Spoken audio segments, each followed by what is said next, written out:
Bible बार पाठ 33। यीशु ने प्रार्थना कैसे की। नमस्ते और शुभ दिन। मैं हूँ बाइबल बार का मतलब यह है एक ऐसा कहानीकार जो परंपरागत ग्रंथों को सुनाता है जो किसी मौखिक परंपरा से जुड़े होते हैं।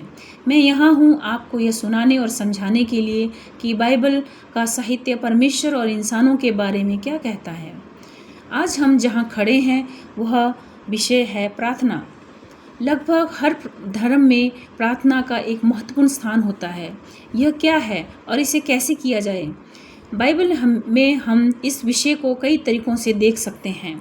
हम यह देख सकते हैं कि इब्रानी धर्मग्रंथों में प्रार्थना कैसे की जाती थी, यीशु ने कैसे प्रार्थना की, या नए नियम में कलीसियाओं को प्रार्थना के बारे में क्या निर्देश दिए गए।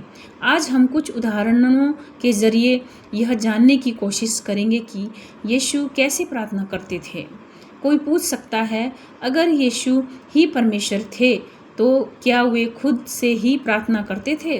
पाठ 23 में हमने देखा कि बाइबल सिखाती है कि यीशु पूरी तरह से इंसान थे। उन्हें भी हर बात के लिए परमेश्वर पिता पर निर्भर रहना पड़ता था।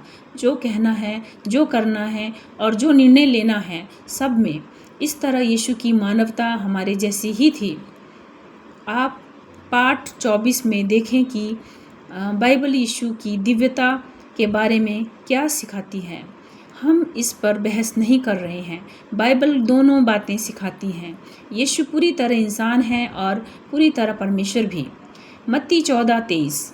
वे अकेले पहाड़ पर प्रार्थना करने चले गए। कई पद हमें बताते हैं कि यीशु ने अलग अलग परिस्थितियों में अकेले जाकर प्रार्थना की। इससे यह निष्कर्ष मिलता है कि अकेले प्रार्थना करना उनकी एक आम आदत थी। यीशु संघर्ष से पहले और सफलता के बाद प्रार्थना करने के लिए अलग हो जाते थे। इसी आदत के अनुसार वे अपने शिष्यों को सिखाते हैं, जब तुम प्रार्थना करो तो अपने कमरे में जाओ, दरवाज़ा बंद करो और अपने पिता से प्रार्थना करो जो अदृश्य है, और तुम्हारा पिता जो गुप्त में देखता है तुम्हें प्रतिफल देगा। लूका 9:28। यीशु ने पतरस, यूहन्ना और यूहन्ना को साथ लिया और पहाड़ पर प्रार्थना करने चले गए। यीशु केवल अकेले ही नहीं बल्कि कभी कभी चुनिंदा शिष्यों के साथ भी प्रार्थना करते थे। मत्ती 14:19। 5 रोटियां और 2 मछलियां लेकर उन्होंने स्वर्ग की ओर आंखें उठाई और धन्यवाद दिया, फिर रोटियां तोड़ी। हम यह नहीं कह सकते कि यीशु ने उस भीड़ के साथ प्रार्थना की, लेकिन यह कह सकते हैं कि उन्होंने भीड़ के सामने प्रार्थना की। जब यीशु ने प्रार्थना की तो उन्होंने पूरे मन से की। लूका 22:44। और पीड़ा में होकर वे और भी जोर से प्रार्थना करने लगे। उनकी प्रार्थनाओं के उद्देश्य थे परमेश्वर की महिमा के लिए। यूहन्ना 17:1।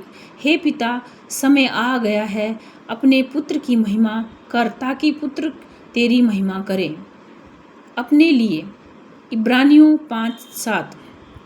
यीशु ने अपने जीवन काल में जोर से पुकार कर और आंसू बहाते हुए प्रार्थनाएं और निवेदन किए। दूसरों के लिए यूहन्ना 17:9-20। मैं उनके लिए प्रार्थना करता हूँ जिन्हें तूने मुझे दिया है।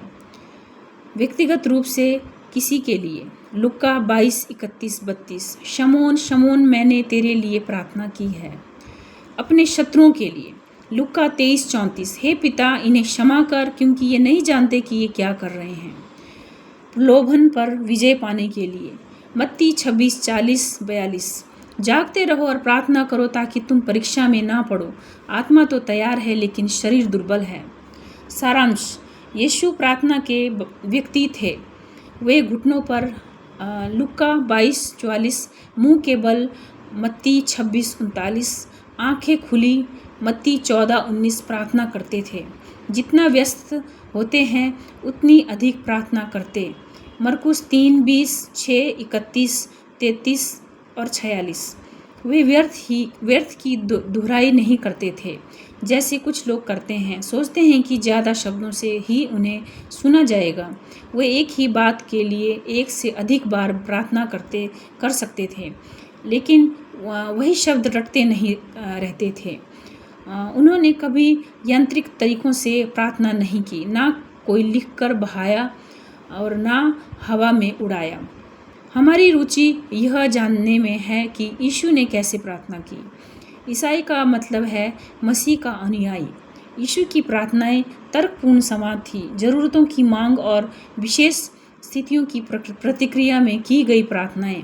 वे किसी भी बड़े निर्णय या नई शुरुआत से पहले प्रार्थना करते थे, जैसे लुक्का 3:21-22 बपतिस्मा से पहले, लुक्का 9:18 और 21-22 सार्वजनिक सेवकाई शुरू करने से पहले, लुक्का 6:12-13 अपने शिष्यों को चुनने से पहले। हम इससे बेहतर कुछ नहीं कर सकते कि यीशु के नमूने का अनुसरण करें। निष्कर्ष, बाइबल पाठ का यही तरीका है। संक्षिप्त पाठ, पूरी एकाग्रता के साथ, कोई भी भटकाव नहीं, कोई बेकार की बातें नहीं। बाइबल पाठ को ट्विटर, इंस्टाग्राम और फेसबुक पर फॉलो करें। अपने सवाल या विचार भेजें BibleBardUS@gmail.com पर। आपसे सुनकर हमें अच्छा लगेगा। धन्यवाद। आपका दिन शुभ रहे।